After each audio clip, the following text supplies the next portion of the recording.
நீங்க பண்ற ஃபுட் பிசினஸ்ல நிறைய செலவு ஆகுதா? இன்ஃபினிட்டி ஃபுட் அகாடமில உணவு தொழிலை கத்துக்கிட்டு யாருக்கு வேண்டுமானாலும் ட்ரெயின் பண்ணலாம். சம்பளத்தை லட்சக்கணக்கில் மிச்சப்படுத்தலாம்.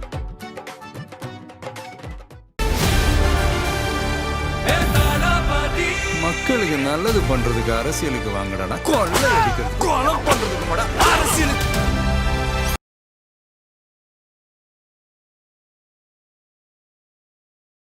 புலனாய்வு ஆட்கள்லாம் வந்து கண்டுபிடிச்சி விஜய் வந்து அன்னைக்கு குடிச்சிட்டு தான் போயிருந்திருக்காரு. வெறும் 5 நிமிஷம் 5 நிமிஷம் தான் டிஜிபி ஆஃபீஸில் இருந்திருக்காரு அப்படின்னு போட்டிருந்தாங்க.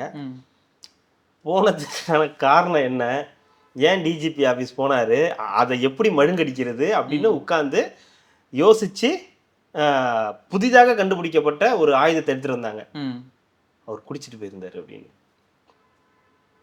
அறாத பழசான இது சொன்னா நம்பவே மாட்டாங்கன்னு தெரிஞ்சு ஒரு பொய்ய ஒருத்தனுங்களால சொல்ல முடியும்னா அது இந்த டீமால மட்டும்தான் முடியும். விஜய் ரசிகர்கள் என்னை இப்படி அபியூஸ் பண்ணாங்க, எப்போ வந்து சொல்ற, எப்போ உன்ன பண்ணாங்க? விஜய் கம்ப்ளைண்ட் கொடுக்க போகல, விஜய்க்கு ஆதரவா வந்து பெண்களுக்கு ஆதரவா விஜய் போயிட்டார்ல, அப்ப நாங்க போகணும்ல. உங்களுக்காக ஒரு வீடியோவே போட்டு வர அண்ணன் செந்தில் வேற அவர் மேல ஏதாவது கொடுத்தீங்களா? அந்த மாதிரி கொடுக்க கூடாது, அபியூஸ் பண்ணா மட்டும்தான். சொந்த கட்சிக்காரங்க மேல நம்ம கொடுக்கறது கிடையாது. கழுவி ஊத்திருக்கான் சொந்த கட்சிக்காரன். அவங்கதான் கழுவாங்க, உரிமையா கழுவி ஊத்துவாங்க. அது அங்க அப்ப இருக்கும்போது. ஆமா. அப்புறம் வாஷிங் மிஷின்ல போட்டு ரஞ்சனா நாச்சியார வாஷிங் மிஷின்ல போட்டு காஞ்சனா கேரியரா எடுத்து இந்த பக்கம் போட்டோன்னே ஆல் டன் அப்படின்ற மாதிரி மாறிடுச்சு. First election. இவர் சாதாரண இவர் ஒரு பெரிய த்ரெட்னிங் இல்லைன்னா, சிம்பிளா சொல்ல போனா ஃப்ரெஷர் ராகிங் பண்ணுவாங்கல்ல, அந்த மாதிரி ராகிங் நடக்குது ஒரு பக்கம். இன்னொரு பக்கம் வந்து சாதாரணமா வந்து வரா இருந்தா ஓகே, ஒன்றும் பிரச்சனை இல்லை, விட்டுருங்க, கமல் மாதிரி வராருலாம் விட்டுருங்க அப்படின்னாங்க. இப்போ ஒரு விஜயகாந்தை தாண்டி வராரு அப்படின்னும் போது அந்த பிரச்சனையெல்லாம் வந்து இருக்குது. அதுதான் இங்க வந்து பிரச்சனை. இவன் நமக்கு பெரிய பிரச்சனையா இருக்கான்றது ரெண்டு டீமுக்குமே வந்து ஒரு ஆற்றாமையா இருக்கு. அதுதான் இங்க வந்து பெரிய பஞ்சாயத்து. ரெட்ரோலோக்ஸ் குடும்பங்களுக்கு வணக்கம். இன்றைய கார்த்திக் விஷன் நிகழ்ச்சியில் தமிழகத்தில் நடக்கும் அரசு நிலை பற்றி விவாதிக்கலாம். வணக்கம் கார்த்திக். வணக்கம் ஜோ. ரெட்ரோலோக்ஸை தொடர்ந்து சப்ஸ்கிரைப் பண்றவங்களுக்கு மிக்க நன்றி. பண்ணாதவங்க தொடர்ந்து சப்ஸ்கிரைப் பண்ணிட்டு வீடியோக்களை பாருங்க. போலாங்களா? தாராளமாக. அதுன்னு சொல்லிருங்க, பார்ட் 1 பார்ட் 2 சொல்லிருங்க. ஆமா, அது வேற போட்டுட்டு பார்ட் 1 போடல பார்ட் 2 போடலன்னு சொல்லிட்டு இது இன்னைக்கு நைட் வரும். நான் இது வந்து இது வந்து நாளைக்கு மதியம் அந்த மாதிரி வந்துடும். ரிலீஸ் பண்ணிடலாம் பாருங்க. நாளைக்கு மதியம் ரிலீஸ் முன்னாடியே சொல்லி ஆரம்பிச்சு ஆகி போச்சு. பார்ட் 1 பார்ட் 2 போற அளவுக்கு ஆகி போச்சு. இல்ல, நம்ம ஏதாவது ஒன்று பேசிட்டே இருக்கும்போது தான் அடுத்தது ஏதாவது ஒன்று நடந்துருது. ஸோ சில பேர் வந்து கமெண்ட் பண்றாங்க, பார்ட் ஏன் அப்படி போடுறீங்க, நாங்க தான் சொன்னோம், ஆனா இப்போ நீங்க 1 hour வீடியோவா போடுங்கன்றாங்க. ஒரு சிலர் இல்லை நல்லா இருக்கு ½ hour வீடியோ போடுங்கன்றாங்க. ஸோ பார்த்துக்கலாம். கண்டென்ட் நல்லா இருக்கும்போது கண்டிப்பா போட்டுருவோம். அதே மாதிரியா ஐபிஎல் ஸ்டார்ட் ஆகுது, நாங்க மேட்ச் பார்க்க போறோம், வீடியோ பார்க்க மாட்டோம் அப்படின்னு எல்லாம் சொன்னீங்க. எதுவும் பண்ண முடியாது. அவர் எனக்கு சொல்றாரு 7:30 மணிக்கு மேட்ச் இருக்கு, சீக்கிரம். இல்லைங்க, உங்களுக்கு இல்லைங்க, அது உங்களுக்கு தனியா சொல்றேன், நேர்கள்ட்டையும் சொல்றேன். ஏன்னா அப்புறம் மேட்ச் தானே, அவங்களுக்கும் மேட்ச் முக்கியம்னு போயிடுவாங்கல்ல. அதுக்கப்புறம் வந்து அடுத்த 5 வருஷம் கூட ஐபிஎல் பாத்துக்கலாங்க. அடுத்த 5 வருஷம் ஆட்சி யாருன்னு பார்க்கணும்ல, அதனால போக மாட்டாங்க. ஆமா, கான்ஃபிடென்ட்டா இருக்கீங்க. என் குடும்பத்து மேல எனக்கு நம்பிக்கை இருக்கு. போடுங்க, சூப்பர் தேங்க்ஸ் போடுங்க. அவங்க ஒரு பண்ணியிருந்தாங்க, அவங்களுக்கும் தேங்க்ஸ். நன்றி, சூப்பர் தேங்க்ஸ் பண்ணவங்களுக்கு மிக்க நன்றி. போலாங்களா? அன்னைக்கு பார்த்துட்டு இருந்தோம், அந்த பொன்ராஜ் அவர்களை பற்றி பேசியிருந்தாங்க. கண்டன அறிக்கை வந்து விஜய் அவர்கள் கொடுத்துருந்தாங்கன்னு போகிறதுக்குள்ள அவர் கிளம்பி அங்கே போயிட்டார். நம்ம இங்கேருந்து முடிச்சுட்டு போகிறோம். அவர் டிஜிபி ஆஃபீஸ்க்கு 5 நிமிஷம் தான் அந்த டிஜிபி ஆஃபீஸில்.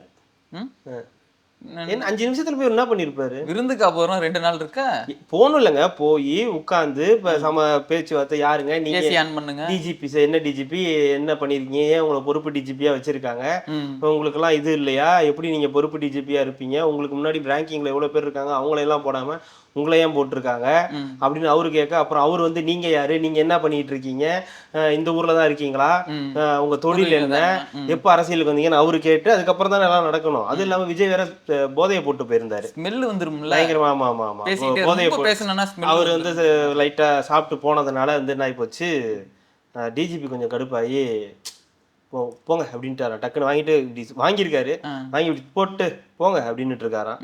அதனால அப்படியே ஒரு மாதிரி வாடிய முகத்தோட விஜய் அவர்கள் வந்து வெளியே வந்ததை பார்த்தோன்னே தள்ளாடிட்டு வந்தாரு. ஆமா, மாறிதான் இருந்தாரு, நடக்கும் போதே ஒரு மாதிரி தான் இருந்துச்சு, அதுலயே தெரிஞ்சுது. மாதிரி இருந்துச்சு. அதுக்கப்புறம் எப்படியோ ஓரளவுக்கு தாக்கு பிடிச்சி காரில் ஏற்றி அமுச்சு வச்சுட்டாங்க. வீட்டுக்கு போயிட்டார், நல்லபடியா வீட்டுக்கு போயிட்டாரு அப்படின்னு சொல்லி அங்கே அந்த டார்ச் லைட்டு பிடிச்சிட்டு இருந்தவங்களாம் சொன்னாங்க. அந்த டார்ச் லைட் அங்கே பக்கத்துலேயே நின்று பிடிப்பாங்க இல்லையா, அவங்க வந்து சொல்லியிருந்தாங்க இந்த மாதிரி போதையில் போயினாரு. மீசக்காரரா? இல்லை இல்லை, அந்த மாதிரி அந்த கேட்டகரி அந்த வரிசையில் உள்ள ஒரு ஜூனியர்ஸ். ஆமாம், அதுக்கு ஒரு வீடியோ வேற. ஆமாம், ஓஹோ, இந்த மாதிரி போயிருந்தாரு, வந்திருந்தாரு அப்படின்னு. பரவாயில்ல, ஓரளவுக்கு இந்த அளவுக்கு நீங்கள் வந்து உங்களுடைய புலனாய்வு தன்மையை வந்து மகேஷா அண்ணா அண்ணா நம்ம அண்ணாவா? அம்மா அண்ணா பெரிய அண்ணா. சரி சரி, விஜயகாந்தா? அவர் கூட அவர்கள்லாம் பேசுற மாதிரி இருந்துச்சுன்னா அந்நியார் பண்ண வேலையெல்லாம் நான் சொல்லி விடுங்க. சரி, இந்த மாதிரி புலனாய்வு ஆட்கள்லாம் வந்து கண்டுபிடிச்சி விஜய் வந்து அன்னைக்கு குடிச்சிட்டு தான் போயிருந்திருக்காரு. வெறும் 5 நிமிஷம் தான் டிஜிபி ஆஃபீஸில் இருந்திருக்காரு அப்படின்னு போட்டிருந்தாங்க. போனதுக்கான காரணம் என்ன, ஏன் டிஜிபி ஆஃபீஸ் போனார், அதை எப்படி மழுங்கடிக்கிறது அப்படின்னு உட்காந்து யோசிச்சு புதிதாக கண்டுபிடிக்கப்பட்ட ஒரு ஆயுதத்தை எடுத்துட்டு வந்தாங்க. அவர் குடிச்சிட்டு போயிருந்தாரு அப்படின்னு. அறாத பழசான இது சொன்னா நம்பவே மாட்டாங்கன்னு தெரிஞ்சு ஒரு பொய்ய ஒருத்தனுங்களால சொல்ல முடியும்னா அது இந்த டீமால மட்டும்தான் முடியும். அன்னைக்கு அப்படிதான் இவரு நல்ல கண்ணு அவரோட படத்துல வந்து பக்கத்துலயே நிக்க முடியல, குடிச்சிட்டு வந்துட்டாருன்னா. நீ பண்ணிருக்க அந்த வேலைய, அதை நீ பண்ணிட்டு அடுத்தவங்க மேல பொலி போடாத. ஸ்கூல்ல சில நேரத்துல ஏதாவது சின்ன வேலையை பார்த்து விட்டுட்டு இவன் தான் மிஸ் சொல்லினால அந்த மாதிரி ஒரு வேலையை நக்கீரன் பார்த்துட்டு பாத்தீங்களா, நக்கீரன் பார்த்துட்டு அது அப்படியே இந்த பக்கம் திருப்பி வருது. பாத்தீங்களா நாத்தம் வருது, நீ கொஞ்சம் நவுந்து நில்லு. யாரா விட்டது? அவனுக்கு தான் முதல்ல தெரியும். இல்லையே, இப்ப வரலையே. அந்த மாதிரி வந்து அவர் பண்ணியிருக்காரு. அடுத்து அவங்களோட ஜூனியர்ஸ் என்ன பண்ணியிருக்காங்க கண்டுபிடிச்சு. பார்த்தீங்களா, டிஜிபி ஆஃபீஸ்க்குள்ள 5 நிமிஷம் தான் இருந்திருக்காரு, குடிச்சிட்டு வந்துட்டாரு, சம போதை, பார்த்தாலே தெரியுது பாருங்க அப்படின்னு இவங்க எப்படியே கண்டுபிடிச்சு போட்டிருக்காங்க. போன நோக்கம் நம்ம ஆல்ரெடி சொன்னது தான். பொன்ராஜ் அவர்கள் மீது கேஸ் கொடுக்கறதுக்காக போயிருந்தாரு. காரணம், அவர் சொன்ன வார்த்தை, அவர் திருந்தல, அவன் இன்னும் திருந்தலமா அப்படின்ற மாதிரி அவர் என்ன பண்ணிருக்காரு, மன்னிப்பு கேட்டாரு. அவரு காலில் அவளே விழுந்து கேட்டிருப்பாரு, இவனுமே இப்படி பேசக்கூடாது அப்படின்னு கேட்டிருப்பாரு. மன்னிப்புன்ற பேர்ல ஒண்ணு கேட்டுட்டு மறுபடியும் அதே தான் அவர் பண்ணிட்டு இருக்காரு. மறுபடியும் இன்டர்வியூ கொடுக்குறாரு, மறுபடியும் அவர் விஜய் மேல போய் கேஸ் போட்டிருக்காரு. அதான் சொல்றேனே, அந்த விஜய் இன்னைக்கு போய் டிஜிபி ஆஃபீஸ் போவாருன்னு எதிர்பார்க்கல. ஓகேங்களா, அது வரைக்கும் இது வந்து ஒரு மாதிரி போயிட்டு இருந்துச்சு. அது வரைக்கும் ரொம்ப நக்கலா இருந்த பொன்ராஜ் கூட வந்து மன்னிப்பு கேட்டார். எப்ப கேட்டாரு, ஒரு டிஜிபி ஆஃபீஸ் போனதுக்கு அப்புறம் கேட்கிறாரு. அதுக்கப்புறம் இவங்களால தாங்க முடியல, எப்படி வந்து டிஜிபி ஆஃபீஸ் நம்ம ஆளு மேல வந்து கம்ப்ளைண்ட் கொடுக்கலாம் அப்படின்னோடனே எல்லாரும் களத்துல இறங்கிட்டாங்க. சொல்லுங்கடா, பரவாயில்லடா, பழைய மேட்டரா இருந்தாலும் பரவாயில்ல, பழைய அந்த பேக்கை பிடிங்கிட்டு ஒரு சீனா இருந்தாலும் பரவாயில்ல, ட்ரை பண்ணி பார்ப்போம், இந்த தடவை ஒரு தடவை ட்ரை பண்ணி பார்ப்போம், நம்புறாங்களா அப்படின்னு. குடிச்சிட்டு வந்தாரு அப்படின்னு போட்டு விடுங்க அப்படின்னு சொல்லி, குடிச்சிட்டு வந்தான் குடிச்சுட்டு தான் வந்திருக்கான் அப்படின்ற மாதிரி போட்டு பேசியிருந்தாங்க. சரி, வழக்கம் தானே. அது மட்டுமா இறக்குனாங்க, பிரம்மாஸ்திரம்லாம் நிறைய இறக்கிருக்காங்களே. என்னது, நம்ம நீங்க சொல்ற மாதிரிதான் காஞ்சனா கேரியரு, அதான் காஞ்சனா கேரியர் அவமானப்படுத்தி அனுப்பிச்சிட்டாங்க. காஞ்சனா கேரியருக்கு சராமரி தாக்குதல். நீங்க இல்லங்க, ஒரு பெண், பெண்ணுக்குலாம் எங்களுக்கு தெரியும், நீ பெண் அனுப்பிச்சுதான் வந்து எங்களுக்கு தெரியும், நீ எந்த பெண் அனுப்பி நீங்க வந்திருக்கன்றது எங்களுக்கு தெரியும், அதை பத்தி பேசாத. கேட்கிற கேள்வி இல்ல நீங்க என்ன, அப்புறம் நான் ஒரு கம்ப்ளைண்ட் கொடுக்க வந்திருக்கேன், நீங்க அந்த எசன்ஸையே மாத்துறீங்களே. நாங்க என்ன ரோஸ் மில்கா போட்டுக்கிட்டு இருக்கோம் எசன்ஸ் கலந்து வச்சுக்கிட்டு இருக்கிறதுக்கு? விஷயம் என்ன, அதை சொல்லு. விஜய் ரசிகர்கள் என்ன இப்படி அபியூஸ் பண்ணாங்க, எப்போ வந்து சொல்ற, எப்போ ஒண்ணு பண்ணாங்க? விஜய் கம்ப்ளைண்ட் கொடுக்க போகல, விஜய்க்கு ஆதரவா வந்து பெண்களுக்கு ஆதரவா விஜய் போயிட்டார்ல, அப்ப நாங்க போனோம்ல. உங்களுக்காக ஒரு வீடியோவே போட்டு வரேன், அண்ணன் செந்தில் வேற அவர் மேல ஏதாவது கொடுத்தீங்களா? அந்த மாதிரி கொடுக்க கூடாது, அபியூஸ் பண்ணா மட்டும்தான். சொந்த கட்சிக்காரங்க மேல நம்ம கொடுக்க கிடையாது. கழுவி ஊத்திருக்கான் சொந்த கட்சிக்காரன், அவங்கதான் கழுவாங்க, உரிமையா கழுவி ஊத்துவாங்க. அது அங்க அப்ப இருக்கும்போது. ஆமா, அப்புறம் வாஷிங் மிஷின்ல போட்டு ரஞ்சனா நாச்சியார வாஷிங் மிஷின்ல போட்டு காஞ்சனா கேரியரா எடுத்து இந்த பக்கம் போட்டோன்னே ஆல் டன் அப்படின்ற மாதிரி மாறிடுச்சு.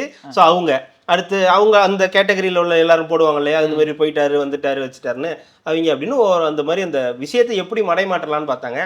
சரி, எல்லாரும் இப்படி சொல்றாங்க, இதெல்லாம் அள்ளு செல்றீங்களா இப்படி சொல்லுதே அப்படின்னு விட்டா திடீர்னு கப்பு சூடாயிடுச்சு. என்னடா இது, உண்மைதான் போல.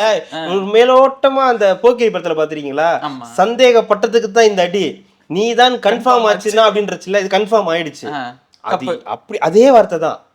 சரி, இது வரைக்கும் தான் போகும், யூடியூபர் வரைக்கும் தான் போகும்னு பார்த்தேன், யூடியூபரை தாண்டி கட்சியோட தலைமைக்கே போயிடுச்சு. ஆமா, என்ன தப்பா பேசிட்டாரு? ஓ அப்படியா, ஓகே ஓகே ஓகே. அதே வார்த்தையை அப்படியே பேசுறாங்க எல்லாரும். இதுதான் ஓரணியில் இவங்க எல்லாம் தான் ஓரணி. இவர் சொல்லுவார்ல, அவங்க எல்லாம் ஒரு அணி, நான் ஒரு அணி இல்ல, நீ தான் அவங்க அணி, நீங்க எல்லாம் தான் ஒரு அணியில இருக்கீங்கன்ற மாதிரி ரொம்ப மோசமான ஒரு சம்பவத்துக்கு எல்லாரும் சேர்ந்து சப்போர்ட் பண்றது.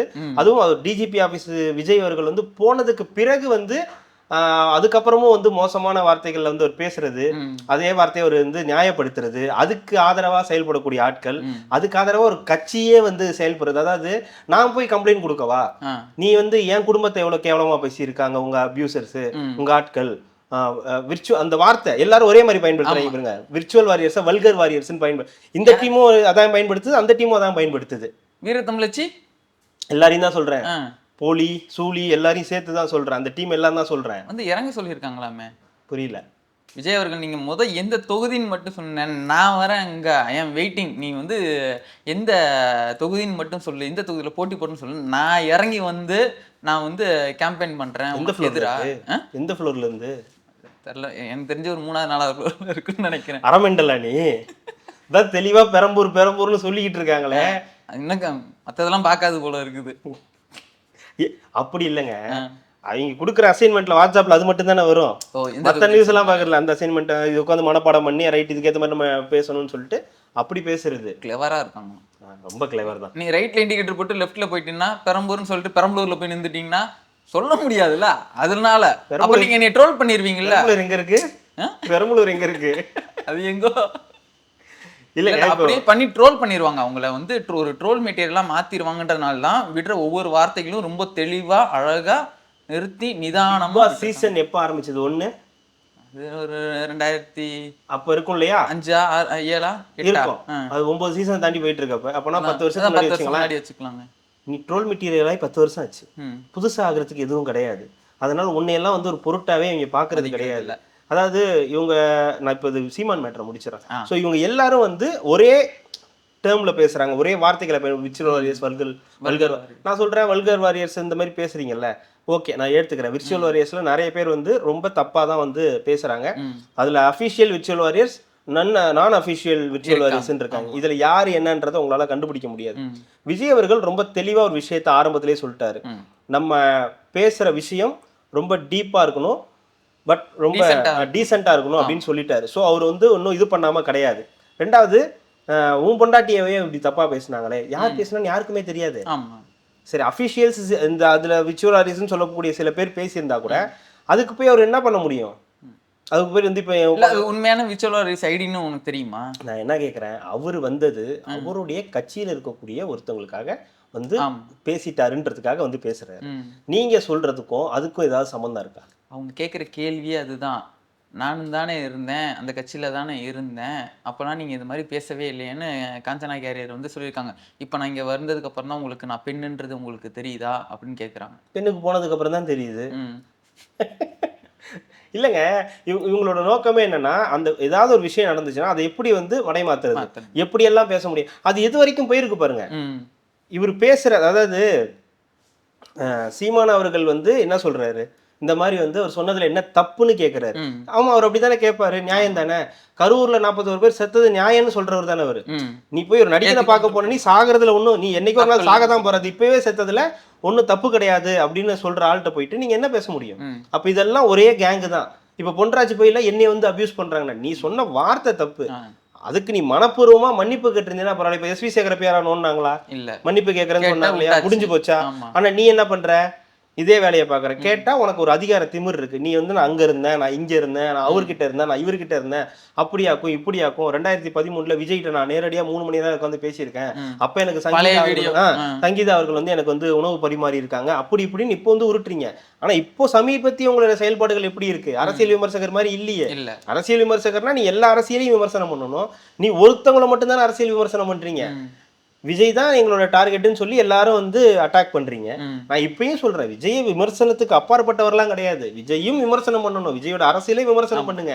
ஆனா நீங்க என்ன பண்றீங்கன்றது இருக்குல்ல, விஜயை பதிலா விஜய்க்கு பதிலா விஜயை வந்து இந்த மாதிரி சொன்னாங்க இல்லையா, அவங்கள போய் விமர்சனம் பண்றது, அது என்ன மாதிரி வார்த்தைகளை விமர்சனம் பண்றது? அப்போ நீங்க பண்றது கேவலம், அதை நியாயப்படுத்துறீங்க. அதுக்கு உங்களுக்கு ஒரு பெரிய டீம் இருக்கு, அது ஒர்க் பண்ணுது, அது நீங்க சந்தோஷப்பட்டுக்கிறீங்க. நமக்கு ஒரு இதுக்கு ஒரு நன்றி சொல்றாரு சீமானுக்கு. யாரு? புன்ராஜ் வந்து நன்றி சொல்றாரு சீமானுக்கு வந்து இதுல எக்ஸ்ல போங்க ஒன்றும் பண்றதுக்கு இல்லை அப்படின்ற மாதிரி தான் வந்து இருக்கு. ஸோ இந்த விஷயத்த மடைமாற்றத்துக்காக பண்ண விஷயங்கள். பட் ஆனா அந்த விஷயத்துல டிஜிபி ஆஃபீஸ் போன வரைக்கும் ஓகே, ஒரு கேஸ் போட்டிருந்துருக்கலாம். டிஜிபி ஆஃபீஸ் போனதுல ஒரு கேஸ் போட்டிருந்தாங்கன்னா அது சரியா இருந்திருக்கும் அப்படின்றது தான். அது என்னன்னு தெரியல, ஒருவேளை வந்து ஏதாவது ஆக்ஷன் எடுக்கிறாங்களா என்னன்றது. மன்னிப்பு கேட்டாரு, பட் ஆனா மறுபடியும் அதே மாதிரி தானே பேசிட்டு இருக்காரு. சிக்குவர் கண்டிப்பா சிக்கிதான் ஆகணும். அது மட்டுமா பேசியிருக்காரு சீமான் அவர்கள்? இல்ல சீமானுக்கு கொஞ்ச நேரம் வச்சுப்போம், அதுக்கு முன்னாடி இதெல்லாம் முடிச்சிருந்தது. என்ன இன்னைக்கு தலைமைச் செயலகம் போயிருக்காரு அவரு. அந்த இன்னைக்கு பிரச்சாரம் ஸ்டார்ட் பண்றதா இருந்துச்சு, கடைசி நேரத்துல கொடுக்கல. அதுக்கும் நிறைய போட்டுட்டு இருந்தாங்க, இந்த குழி நோண்டிட்டாங்க, கார்பரேஷன்ல குழி நோண்டிட்டாங்க அப்படின்னு சொல்லி ஒரு பேச்சு. மாநகராட்சி எவ்வளவு ஸ்பீடா வேலை செய்து பாத்தீங்களா? அப்படியா? ஆமா, விஜய் இப்படி சொன்னோன்னா உடனே இல்லைன்னு வந்துட்டாங்கல்ல. அப்படியா? அவங்க தானே ஃபர்ஸ்ட் போட்டது. தயவு செஞ்சு விஜய் அவர்கள் இந்த போரூர் 4 ரோட்ல வந்து போரூர், வலசரவாக்கம், குன்றத்தூர் எல்லா பக்கமும் வாங்க. இல்ல நம்மளும் ஒரு 6 மாசம் மேல இருக்குங்களா அந்த குண்டு மூலியமா இருக்கிறது. எல்லா இடமும் அப்படிதான் இருக்கு. நான் என்ன சொல்றேன், விஜய் அவர்கள் இந்த மாதிரி ஒரு வீடியோ போடுறாரு. இந்த மாதிரி வந்து நான் வந்து இது கேட்டோன்னே இந்த இடத்துல வந்து பள்ளம் தோன்றாங்க அப்படின்ற மாதிரி விஷயம். இல்ல அது வந்து மழைநீர் வடிகால், அது வந்து பிரச்சனை ஆயிடுச்சு, அதுக்காக நாங்க வந்து நோண்டோம் வச்சோம்னு சொல்லி உடனடியா சென்னை கார்பரேஷன் வந்து அதுக்கு ஒரு எக்ஸ்பிளனேஷன் வந்து கொடுக்குறாங்க. உனக்கு என்ன அவசியம்? நீ கார்பரேஷன் தானே, நீ எதுக்கு உன் அஃபிஷியல் பேஜில் ஃபோட்டோ எடுத்து கூகுள் மேப்லாம் எடுத்து போட்டு டேக் பண்ணி நாங்கள் முடிச்சிட்டோம் நீ போட்டுட்டு இருக்கோம்? உன் வேலையாது இது? அரசியல், அது கவர்மெண்ட்டு. உனக்கு அதுக்கும் வேலை என்ன? நீ எதுக்கு இவர் பேசுறதுக்கு நீ ரிப்ளை கொடுக்குற? அப்போ ஏதோ ஒன்று பண்ணியிருக்க. சகாயம் கொண்டாட்டி மண்ணெண்ணைக்கான தூக்கிட்டு கொளுத்திக்கிறேன்னு சொல்றதுக்கு முன்னாடி நீ எனக்கு கால் பண்ற, யாருவே நீங்களா? அது 12 மணிக்கு இப்போ 5 நிமிஷத்துல போட்டாங்க. அதுதாங்க, இப்படி சொன்னோன்னே இங்க இருந்து போட்டுடுறாங்க. அப்போ எவ்வளவு வேகமா வேலை செய்யறாங்க. அப்போ இந்த மாதிரி எதனா ஒன்று சொன்னா உடனே ஃபேக்ட் செக், உடனே வந்து அவங்க வந்து அந்த குமரகுருபரன் தேர்தல் ஆணையர் அவருன்னு சொல்லிட்டாரு, இல்ல அவங்க வந்து ஆன்லைன்ல இல்லையே ஆன்லைன்ல பண்ணிருக்காங்க அப்படின்னு ஒரு பக்கம் தானே கொடுத்தாரு. அதுதான் ஒரு பக்கம் தான் இருக்கு, இன்னொரு பக்கம் நீங்க தான் சொல்றீங்க ஒரு பக்கம் தரவே இல்ல அப்படின்ற மாதிரி என்னென்னமோ போட்டு ஏதோ. அதாவதுங்க, ஆகாத மருமக கைப்பட்டா குத்தம் கால்பட்டா குத்தம்ன்ற மாதிரி நீ என்ன பண்ணாலும் நான் உன்னை ஏதாவது சொல்லுவோம். நீ வெளியே வந்தா உன்னால உயிர் போச்சு, உன்னாலதான் இப்படி ஆகி போச்சுன்னு. நீ வெளியே வரணும்னா நீ வெளியவே வரமாட்டேன். உனக்கு என்ன தைரியம் இருக்கா? உன்னால முடியுமா? நீ வந்து மக்களா இருக்கணும், பழகணும்ன்ற நடக்கிறான் அப்படின்னு கோபடத்துல பிரகாஷ்ராஜ் சொல்ற மாதிரி தான். ஸோ இந்த மாதிரி வந்து எது பண்ணாலும் வந்து சொல்றாங்க. ஸோ அதுலலாம் அவங்க வந்து இப்போ கான்சென்ட்ரேட் பண்றதில்ல. அவங்களுடைய தேவை இப்போ பிரச்சாரத்துக்கு போகணும். ஸோ பிரச்சாரத்துக்கு போறதுக்கு முன்னாடி இதை ஸ்டார்ட் பண்ணணும்னு நினைக்கிறாங்க. எடுத்தோடனே வழக்கம் போல முட்டுக்கட்டை. ஸோ மறுபடியும் வந்து விண்ணப்பிச்சிருக்காங்க. ஸோ மறுபடியும் எனக்கு தெரிஞ்சு திங்கட்கிழமையிலேருந்து ஸ்டார்ட் ஆகும். நாளைக்கு வந்து வேட்பாளர் பட்டியல் வந்து வெளியிடுறாரு. ஸோ சக்ஸஸ்ஃபுல்லாக தமிழ்நாட்டில் கட்சி ஆரம்பிச்சு ஒரு வேட்பாளர் பட்டியலை ரிலீஸ் பண்ணியிருக்கணும், இந்நேரத்துக்கு வந்திருக்கணும். பட் அது நாளைக்கு வந்து ஒரு ஹோட்டலில் நடக்குது, நுங்கம்பாக்கம்ல ஒரு ஹோட்டலில் நடக்குது. அது கொஞ்சம் பெட்டராக பண்ணியிருந்துருக்கலாம்னு எனக்கு தோணுது. அது ஒரு வேட்பாளர் பட்டியல பொது வெளியில பண்ணாலே அது ரீச் ஆகிடும்னு வச்சுக்கோங்க. அது லைவ் போட்டுருவாங்க, எல்லாமே வந்துடும். பட் கொஞ்சம் பொது வெளியில பண்ணியிருந்தாருன்னா இன்னும் கொஞ்சம் கிடைச்சிருந்திருக்கும். பட் அவங்களுக்கு அந்த டைம் இல்லை. ரெண்டாவது இவங்கள்ட்ட பர்மிஷன் வாங்கி அதை பண்ணுறதுக்குள்ள நான் எங்கேயாவது என் வீட்லேயே வச்சு நான் பண்ணிக்கிறேன்டா, நீங்கள் என்னை விட்டுருங்கடா அப்படின்ற அளவுக்கு வந்து மாறிடும் ஒரு பக்கம். பட் என்னன்னா எனக்கு தெரிஞ்சு இன்னும் ஏடிஎம்கே டிஎம்கே மாதிரி அவங்க வரத்துக்கு இன்னும் கொஞ்சம் காலம் எடுக்கும். அவங்களுக்குன்னு ஒரு அதிகாரங்கள் கிடைக்கிறது வரைக்கும், அவங்களுக்காக அதிகாரிகள் செயல்படுற வரைக்கும், அப்படின்ற வரைக்கும் காலங்கள் எடுக்கும். அது வரைக்கும் அந்த கொஞ்சம் அந்த பொறுமை வேணும். அது வரைக்கும் நம்ம சொல்ற இதெல்லாம் அவங்க வந்து இல்லை, அது என்ன சொல்றது, நம்மளே பார்த்துட்டு தான் இருக்கோம். மக்களோட சப்போர்ட் வந்து அவங்களுக்கு நிறையாவே இருக்குது. பட் ஆனால் அதை இன்னும் அவங்க சரியா யூட்டிலைஸ் பண்ணலை அப்படின்றத நம்ம பார்க்கலாமா? இல்லை அது எந்த இடத்துல லேக் ஆகுதுன்னு தெரியுங்க. ஏதோ ஒரு இடத்துல இருக்கு. ஏன்னா இவ்வளோ சப்போர்ட் வேற ஏதோ ஒரு கட்சி இன்னும் ஒரு 3 வாரம் தான் இருக்கு. கரெக்டா 3 வாரம் தான் வந்து எலெக்ஷனுக்கே வந்து இருக்கு. ஸோ எடப்பாடி அவர்கள் பரப்புரைக்கே வந்து போயிட்டாரு. இன்னைக்கு வேட்பாளர் பட்டியலை திமுக அறிவிச்சிடுச்சு. விஜய் அவர்கள் இன்னும் வேட்பாளரையும் அறிவிக்கல, பரப்புரைக்கும் வந்து போகல. அப்படின்னும் போது அது ஏதோ ஒரு மாதிரி ஒரு பார்க்கும்போது கொஞ்சம் என்னடா இது இன்னும் ஸ்டார்ட் பண்ணாத மாதிரி இருக்கு. ஆனால் அவங்களுக்கு வந்து இடைஞ்சல்கள் வந்து இருக்கு. ஒரு பக்கம் ஏடிஎம்கேக்காக வேலை செய்யற அரசியல் கோமதி அது அதோட வேலையை வந்து பார்த்துக்கிட்டு இருக்கு. இன்னொரு பக்கம் திமுக கேட்கவே வேண்டாம், ம். ஒரு ஸ்டெப் எடுத்து வச்சாலே ஏதாவது ஒரு வார்த்தையை வந்து ஏதாவது ஒன்று சொல்லி இது மாதிரி சொல்லிடுவாங்க. ஸோ இவங்களுக்கெல்லாம் வந்து இந்த மாதிரி இடத்துல இருந்து ஒரு நகர்ந்து அந்த இடத்துக்கு போறதுன்றது கொஞ்சம் நெருக்கடியான விஷயம் தான். ஸோ அது அடுத்தடுத்த தேர்தலில் சரியாயிடும். அடுத்தடுத்த தேர்தலில் அவங்க வந்து இருந்து அடுத்தடுத்த கட்டத்துக்கு நகரமே வந்து ஒரு 150 என்னமோ இது கொடுத்துருக்காங்க. 150 கொடுத்ததுக்கு 70-80 தான் அனுமதி வந்து அனுமதி கிடைச்சிருக்கு. இப்போ எல்லாத்துலயுமே வாகனம் போறதுல இருந்து அவங்க ஆபீஸ் வைக்கிறது வந்து எல்லாத்துக்கும் பாதிக்கு பாதி தான். 3000 பேர் கூடுவாங்கன்னு சொன்னா அது 300 பேர் இருக்கிற இடம் தான்றது உங்களுக்கு எப்ப தெரியுது? ஆன்லைன் அப்ளை பண்ணும்போது அவங்க வந்து சொல்றாங்க தேர்தல் ஆணையம். அப்ப காவல்துறை என்ன சொல்லுது, அது 3000 பேருக்கு உகந்தது கிடையாது, 300 பேருக்கு உகந்தது தானா? இப்ப என்ன பிரச்சனை? மத்த ஏடிஎம்கேக்கு சரியா நடக்குது, டிஎம்கேக்கு சரியா நடக்குது. ஒருத்தர் போய் ரோட்ல போறாரு, அவருக்கு பிரச்சனை இல்லை, அதனால ஒன்றும் இது கிடையாது.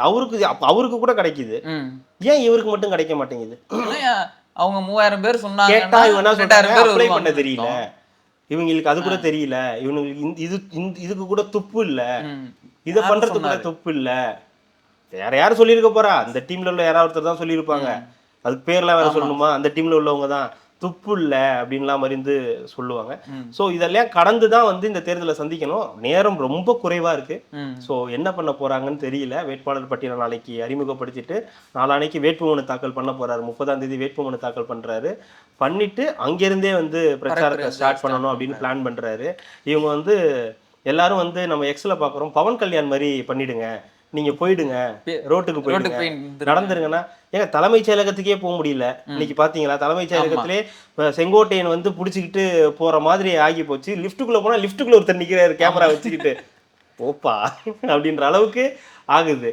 சோ அந்த அளவுக்கு வந்து கிரவுட் வந்து தலைமைச் செயலகத்துக்குள்ளார எப்படி அவ்வளவு கிரவுட் அப்படின்ற மீடியா டீம் அவ்வளவு இருக்குது. அதான் சொல்றேன், மீடியாலே அவ்வளவு வராருன்னு தெரிஞ்சுக்கிட்டு அங்க அவ்வளவு பேர் இருக்காங்கன்னா வாய்ப்பே இல்லைங்க. 300 ஒரு தெருமுனை கூட்டத்துக்கு ஏதோ ட்ரை பண்ணியிருக்காங்க, 100 பேருக்கு வச்சு தெருமுனை கூட்டத்துக்கு. கந்தரகோலம் ஆயிடும் தெருமுனை கூட்டம். 100 பேர்லாம் வச்சுட்டு பிளான் பண்ணீங்கன்னா வேற மாதிரி ஒன்று ஆகிடும். ஸோ ஏதோ ஒன்று நடக்குது, சம்திங் ராங். ஆனால் அது என்னன்னு தான் வந்து வெளியவே வர முடியும். ஏன்னா அவங்களும் அதான் சொல்லியிருக்காங்க, இங்கே இருக்கிற ஆட்சியாளர்கள், இங்கே இருக்கிறவங்க கவர்மெண்ட் ஸ்டாஃப், இவங்க எல்லாமே பார்த்தீங்கன்னா தேர்தல் ஆணையம் கூட ஆளுங்கட்சிக்கு சப்போர்ட்டா வேலை செய்றாங்க. இங்க இருக்கிற அதிகாரிகள் எல்லாமே கம்ப்ளைண்ட் கொடுத்துருக்காங்க. சில பேரை வந்து மாத்தணும்ன்ற மாதிரி கம்ப்ளைண்ட் கொடுத்துருக்காங்க. அது எப்படி நடக்குது அப்படின்றத பார்க்கணும். அது எப்படி அவங்க ப்ரொசீஜர் எப்படி இருக்குன்றது நமக்கு தெரியாது. ஸோ அதுக்கு ஏதாவது இன்னும் அழுத்தங்கள் கொடுத்தாதான் மாற்றுவாங்களா அப்படின்றது ப்ரொசீஜரில் தெரியல. ஸோ அது ஒருவேளை அவங்க பார்த்து ஆமாம் அது அப்படி தான் நடக்குதுன்னு தெரிஞ்சதுன்னா மாற்றலாம். இந்த டைம் போதுமா? இல்லை ஏன்னா இன்னும் ஒரு 20 நாள் இருக்குதுங்களா? ஆல்ரெடி சொன்ன டேட்லேருந்து இப்போ 2 நாள், நாளைக்கே ஒரு 5 இடம் பிளான் பண்ணுறாரு. ஒரு நாள் கண்டிப்பாக 5 இடம்ன்றது மற்றவங்களுக்கு ஒரு ஓகே. இப்போ முதலமைச்சராக இருந்தால் போயிடுவார், எடப்பாடி பழனிசாமி போயிடுவார், சீமானுக்கு பிரச்சனை இல்லை, 25 இடம் பார்க்கலாம் ஒரு நாளைக்கு, ஒரு பிரச்சனையும் கிடையாது. ஆனால் விஜய்க்கு அது பாசிபிள் கிடையாது. ஏன்னா விஜயை மக்கள் பார்க்க கூடிடுவாங்க. உங்களுக்கு அவர் அங்கே வராருன்ற செய்தி வந்தாலே போதும், மக்கள் இயல்பாகவே வந்து கூடிடுவாங்க. ஓட்டு போடுவாங்கலாம் நான் சொல்ல வரல, போய் பார்த்துட்டு அவரை பார்க்கறதுக்கே வந்துடும் கூட்டம். ஆட்டோமேட்டிக்காக அவங்களுக்கு வந்து ஸ்டன் ஆகிடும். ஸோ அப்போ உங்களுக்கு இயல்பாக அந்த இடத்துலேருந்து அவர் பிளான் பண்ணுற மாதிரி அவங்க சொல்கிறாங்க. நீங்கள் என்ன சொல்கிறீங்களோ அதை அந்த டைம்குள்ளே முடிக்கணுன்றாங்க. அது வாய்ப்பே கிடையாது. ஆமாம், இவரால் அவசரமாகவும் போக கண்டிஷன் போடுறாங்க பாருங்க. ஸ்கூல் பையன் மாதிரி வந்து நீ 10 மணிக்கெலாம் வந்துடணும், நீ சொன்ன நேரத்துக்கு வந்துடணும், வராமலாம் போயிடக்கூடாதுன்னு. அதுதான் ஃபர்ஸ்ட் எலெக்ஷன். ஸோ இவர் சாதாரண இவர் ஒரு பெரிய த்ரெட்னிங் இல்லைன்னா, சிம்பிளாக சொல்ல போனால் ஃப்ரெஷர் ராகிங் பண்ணுவாங்கல்ல, அந்த மாதிரி ராகிங் நடக்குது ஒரு பக்கம். இன்னொரு பக்கம் வந்து சாதாரணமாக வந்து வரா இருந்தால் ஓகே, ஒன்றும் பிரச்சனை இல்லை, விட்டுருங்க, கமல் மாதிரி வராருன்னா விட்டுருங்க அப்படின்னாங்க. இப்போ ஒரு விஜயகாந்தை தாண்டி வராரு அப்படின்னும் போது அந்த பிரச்சனையெல்லாம் வந்து இருக்குது. அதுதான் இங்கே வந்து பிரச்சனை. இவன் நமக்கு பெரிய பிரச்சனையா இருக்கான்றது 2 டீமுக்குமே வந்து ஒரு ஆற்றாமையா இருக்கு. அதுதான் இங்கே வந்து பெரிய பஞ்சாயத்து. ஸோ அதனால ஒரு சென்னை மாதிரி இடத்துல வந்து விஜய் வராரு, நம்ம ஏரியாவுக்கு வராரு. இதுக்கப்புறம் எப்போ வருவாருன்னு தெரியாது, அவரை எப்போ நேரில் பார்க்க முடியும்னு தெரியாது. அதனால நம்ம இப்போ பார்த்துடணும் அப்படின்ற சேர்ற கூட்டம், இளைஞர்கள் கூட்டம் அப்படின்னும் போது அதை தடுக்க முடியாது. ஒரு நாளைக்கு 5 இடம்னு பிளான் பண்ணுறாங்க. அது எப்படி சாத்தியப்படும்? ஏன்னா நம்ம இந்த இதுவே பிரச்சாரமே பார்த்துட்டோம். அவர் திருச்சியில் ஆரம்பிச்சும் போதே நம்ம வந்து பார்த்துட்டோம் என்ன நடக்குது அப்படின்றது தெரிஞ்சிருச்சு. அது திருச்சியில் ஆரம்பிச்சு கரூரில் முடிஞ்சிருச்சு. அதுவே நமக்கு வந்து எப்படி இருந்துச்சு அதை பார்க்கும்போதே எல்லாருக்குமே வந்து வயிற்றுல புளிய கரைச்சது நிறைய பேருக்கு. ஐயோ அப்படின்னு முடிஞ்சிச்சுடா. அதுக்கப்புறம் கரூர்ல அது நடந்ததுக்கு அப்புறம் தான் இவங்க எல்லாம் கொஞ்சம் வந்து இதான் நாங்க ஓகேப்பா அப்படின்ற மாதிரி ஆனாங்க. இப்ப அது மறுபடியும் அதே மாதிரி ஒரு சம்பவம் அடுத்த 20 நாளைக்கு வந்து போறாருன்னா ஒட்டுமொத்த மீடியாவும் அந்த பக்கம் போயிடும். நீ இந்த பக்கம் என்னதான் கத்திட்டு இருந்தாலும் அவன் டிஆர்பிக்காக அங்க போயிடுவான். அவன் நாளையில இருந்து அங்க அதுதான் சொல்றேன், அங்க போய் அவன் கேமரா வச்சுட்டானா முடிஞ்சு போச்சு, அவன் எடுக்கவே மாட்டான். சின்ன சின்ன விஷயத்தை கூட அவன் நோட் பண்ணி ஏதாவது பிரேக்கிங் போட்டுக்கிட்டே இருப்பாங்க. அசம்பாவிதம் மட்டும் நடந்துடக்கூடாது, அதை மட்டும் பாத்துக்கிட்டாங்கன்னா ஓகே. பட் ரொம்ப டைம் கம்மியா இருக்கு. எந்த அளவுக்கு அவர் வந்து அடுத்த கொஞ்ச நாள் ஒர்க் பண்ண போறாருன்னு தெரியல. இப்பவே இவ்வளவு பஞ்சாயத்துனா அடுத்த நாள் எவ்வளவு பஞ்சாயத்து வரும்னு தெரியல. இவரு சொல்லியிருந்தாருல, மணி சார் சொல்லியிருந்தாரு, அதே மாதிரி ரங்கராஜ் பாண்டேலையும் சொல்லியிருந்தாங்க. அவரை எவ்வளோக்கு எவ்வளோ நீங்க இன்னும் நெருக்கடி கொடுத்து அவருக்கு பரப்புரைக்கெல்லாம் அனுப்பாம இருந்தீங்களோ அது இன்னும் அவருக்கு வந்து பிளஸ்ஸா மாதிரி அது இன்னும் எக்ஸ்ட்ரா. நம்மளும் அதான சொல்றோம், நீங்க ஒருத்தவங்களை போட்டு ஏதோ ஒண்ணு பண்ணிக்கிட்டே இருக்கீங்கன்னா மக்கள் பார்த்துக்கிட்டே இருப்பாங்கல்ல. ஏன் இப்ப நானே என்ன சொல்றேன், சீமானுக்கு கிடைக்கிறது, எடப்பாடிக்கு கிடைக்கிறது, திமுகவுக்கு கிடைக்கிறது, ஏன் விஜய்க்கு மட்டும் கிடைக்க மாட்டேங்குது? அப்ப நீங்க அவ்வளோ மக்கா அந்த கூட்டம் ஒரு பரப்புரைக்கு வாங்குறதுக்கு அளவுக்கு தெரியாத ஒரு மக்கு கூட்டமா? செங்கோட்டையன் இருக்காரு, இத்தனை வருஷம் அனுபவம் தெரியாதா? சரி எல்லாரையும் விட்டுருங்கப்பா, செங்கோட்டையனுக்கு தெரியாதா? அம்மாக்கே வந்து மேப் போட்டு கொடுத்தவரே நீங்க தான் வந்து போலாருங்க. அப்பேற்பட்ட நபர் அப்படின்னு அவருக்கு தெரியாதா எப்படி வாங்குறதுன்றது? அவருக்கு தெரியாம போயிடுமா? இத்தனை வருஷமா ஒரே தொகுதியில அந்த இதோட கோபிச்செட்டிப்பாளையத்தோட முகமா இருக்கக்கூடிய செங்கோட்டையனுக்கு கூட தெரியாது. ஆதவர்ஜுனாக்கு தெரியாம போலாம், சிடிஆருக்கு தெரியாம போலாம், புஷிக்கு தெரியாம போலாம், விஜய்க்கு தெரியவே தெரியாம போலாம், என்னன்னே தெரியாம போலாம். செங்கோட்டையனுக்கு தெரியாதுன்றீங்க, செங்கோட்டையனை சுத்தி இருக்கக்கூடிய நபர்களுக்கு எப்படி தெரியாம போகும் அப்படின்னு கேள்விகள் நிறைய இருக்கு. ஆனா இவங்களோட நோக்கம் உனக்கு ஒண்ணும் தெரியாது, நீ வேஸ்ட், உன்னால வெளியே வர முடியாதுன்னா நீங்க அழுத்த வரதான் போகுது. இப்பயும் சொல்றேன், இது விஜய்க்கு ஆதரவு, நீங்க வந்து அப்படியெல்லாம் எங்களோட நோக்கம் கிடையாது. இருக்கிற ஃபேக்ட் பாக்குறவங்க நீங்க வந்து விஜய்க்கு ஆதரவா பேசுறீங்க, விஜய் சப்போர்ட். விஜய் சப்போர்ட் இல்லைங்க, இருக்கிற நியாயத்தை வந்து இன்னைக்கு ரங்கராஜ் பாண்டியன் சொன்னாரு, நீங்க கேட்டீங்களா? ஆமா, இந்த இது எலெக்ஷன் கமிஷன்ல வந்து அவரோட வண்டியை செக் பண்ணி போயிருக்காங்க. அப்ப செக் பண்ணும்போது இந்த கேமரா எடுக்கிற பையன் அவன் ஃப்ரீலான்சரா தான் இருப்பான். அப்ப அந்த பையன் கேமரா ஆஃப் பண்ணிட்டு சார் விஜய்க்கு ஓட்டு போடுங்க சார் அப்படின்னு சொல்றான் அப்படின்னு அவர் சொல்றாரு. ஏங்க நம்ம விஜய்க்கு ஆதரவுன்னு சொல்லுங்க, கள நிலவரம் என்ன இருக்கும் நம்ம அதை தான் சொல்றோம். இதுவே விஜய் அவர் கட்சியில ஏதோ ஒன்று நடக்குது, இவங்க இதெல்லாம் பண்ணியிருக்கலான்றது அதையும் நம்ம தான் பேசிட்டு தான் இருக்கோம். இது எப்படி விஜய்க்கு ஆதரவா நம்ம பேசிட்டு இருக்கோம் இல்ல இதா பேசிட்டு இருக்கோம்னு சொல்றாங்க எனக்கு அவங்களோட ஓகே. என்ன கிரவுண்ட் லெவல்ல என்ன நடக்குது இப்பயும் சொல்றேன், இப்பயும் வந்து விஜய் வந்து ஜெயிச்சிருவாரு, சிஎம் ஆயிடுவாருன்றதெல்லாம் நான் சொல்லல. அவங்க சொல்ற மாதிரி நம்ம வந்து சொல்ல முடியாது. பட் ஆனா ரியாலிட்டி நிறைய ஓட்டு அவருக்காக வந்து விழுது. நிறைய கொளத்தூர் தொகுதியிலேயே வந்து கிட்டத்தட்ட வந்து ஒரு நிறைய ஓட்டு வந்து விழுது. முதலமைச்சர் முன்னாடி ஜெயிச்ச மாதிரி இப்ப ஜெயிக்க முடியாது, உதயநிதி ஸ்டாலின் முன்னாடி ஜெயிச்ச அளவுக்கு இப்ப ஜெயிக்க முடியாது. இளைஞர்களோட வாக்குகளை ஒட்டுமொத்தமா பெரும்பாலும் 100% இல்ல, பெரும்பாலும் விஜய் வாங்குறாரு. ஸோ அப்போ அந்த பர்சன்டேஜ் டிஃபரன்ஸ் கண்டிப்பா வந்து வரும். அந்த வகையில பெரிய த்ரெட்னிங்கா விஜய் இருக்காரு. அடிக்க அடிக்க ஒருத்தன் வளர்ந்துகிட்டே இருப்பான். அதை புரிஞ்சுக்கிட்டு செயல்பட்டீங்கன்னா உங்களுக்கு நல்லது. மிக்க நன்றி. மக்களுக்கு நல்லது பண்றதுக்கு அரசியலுக்கு வாங்கடா, கொலை அடிக்கிறது, கொலை பண்றதுக்கு அரசியலுக்கு